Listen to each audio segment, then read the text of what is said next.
उस यात्रा जिसके अपने कई न सिर्फ द्विपक्षीय बल्कि क्षेत्रीय और वैश्विक संकेत और संदेश भी हैं।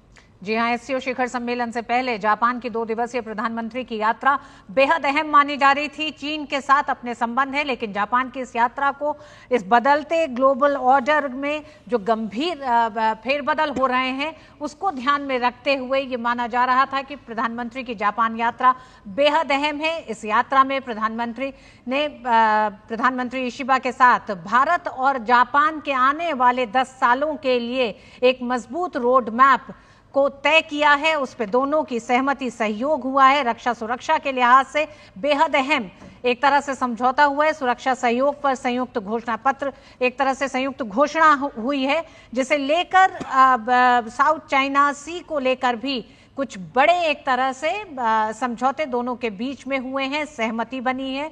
और इसी के साथ साथ इंडो पैसिफिक को लेकर भी समझौते हुए हैं। दोनों देशों में प्रगति को लेकर प्रधानमंत्री मोदी और प्रधानमंत्री इशिबा का सहयोग आने वाले समय में दोनों देशों के विकास में शामिल होगा। साथ ही साथ भारत और जापान अब ग्लोबल वेलफेयर के लिए साथ आते दिखाई दे रहे हैं। बिल्कुल ऋतु, जिस बात का आप जिक्र कर रहे हैं, और जब प्रधानमंत्री की 2 दिन की जापान यात्रा एक तरीके से कंक्लूड हो रही है और वो चीन के लिए रवाना हो रहे हैं एससीओ की बैठक में शामिल होने के लिए, तो ये समरी तौर पे देखा जाए तो दोनों देशों ने कल जो तय किया अगले 1 दशक का ज्वाइंट विजन उन्होंने दिया। सुरक्षा सहयोग ज्वाइंट डिक्लेरेशन हमको दिखाई पड़ा।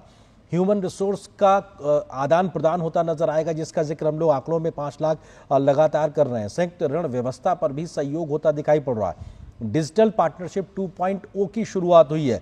खनिज संसाधनों में भी सहयोग आगे बढ़ा है। चंद्रयान 5 मिशन में दोनों देशों की अंतरिक्ष यात्रा जो एजेंसियां हैं वो सहयोग करती नजर आएंगी। क्लीन हाइड्रोजन अमोनिया में सहयोग हो रहा है। सांस्कृतिक आदान प्रदान, वेस्ट वाटर मैनेजमेंट, पर्यावरण सहयोग, विदेशी मामलों में मंत्रालयों में समझौता, साथ ही साथ विज्ञान प्रौद्योगिकी, शिक्षा और संस्कृति, खेल में भी सहयोग पर दोनों देश सहमत हुए हैं। और जापान अगले 10 ट्रिलियन येन भारत में निवेश को लेकर भी तरीके से उसमें सहमति बनी है। और हम जानते हैं कि स्पेशल स्ट्रेटेजिक ग्लोबल पार्टनरशिप दोनों देशों में है, तो ये अपने आप में एक बहुत बड़ा आधार तैयार कर गया प्रधानमंत्री की इस यात्रा के बाद से, जहां से अब जापान और भारत मिलकर आपसी सहयोग से वैश्विक भलाई के लिए, जिसमें शांति स्थिरता भी शामिल है, आर्थिक स्थायित्व भी शामिल है, वर्ल्ड सप्लाई चेन में डिसरप्शन को रोकने का स्थायित्व भी शामिल है, ये सब तमाम प्रयास होते हुए दिखाई पड़ेंगे। और इस जापान यात्रा से कई बड़े संदेश और संकेत जहां पे नजर आए हैं। प्रधानमंत्री का ये वाक्य अपने आप में लगातार इस चर्चा में रहेगा कि जब वो कहते हैं कि जापान की तकनीक और भारत का टैलेंट अगर मिल जाए तो विनिंग कॉम्बिनेशन बन जाता है। और वो विनिंग कॉम्बिनेशन सिर्फ दोनों देशों के लिए नहीं, दुनिया के लिए भी होगा। ऋतु जी हाँ, बिल्कुल। प्रधानमंत्री नरेंद्र मोदी की जापान यात्रा के कई मायने देखे गए। जिस तरह से अमेरिका के साथ टैरिफ टकराव था, उस परिप्रेक्ष्य में जापान के साथ भारत के रिश्ते और मजबूत होते हुए दिखाई दिए हैं, जो कुछ बड़े संकेत हैं अमेरिका जैसे देशों को भी हैं।